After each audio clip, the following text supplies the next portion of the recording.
தத்சத். ஆனந்தமாக வாழ்வோம். சாட்சி ஈசனே சரணம். ஓம் தத்சத். ஓம். நன்மைக்கும் தீமைக்கும் சாட்சியாயிரு.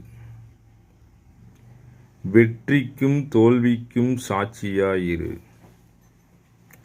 இன்பத்திற்கும் துன்பத்திற்கும் சாட்சியாயிரு. ஏழ்மைக்கும் வளமைக்கும் சாட்சியாயிரு. நோய்க்கும் ஆரோக்கியத்திற்கும் சாட்சியாயிரு. இன்பத்திற்கும் துன்பத்திற்கும் சாட்சியாயிரு. குழப்பத்திற்கும் தெளிவுக்கும் சாட்சியாயிரு. சாட்சியாயிரு, சாந்தி பெறுவாய். ஓம் தத்சத். ஆனந்தமாக வாழ்வோம். சாட்சி ஈசனே சரணம். ஓம் தத்சத்.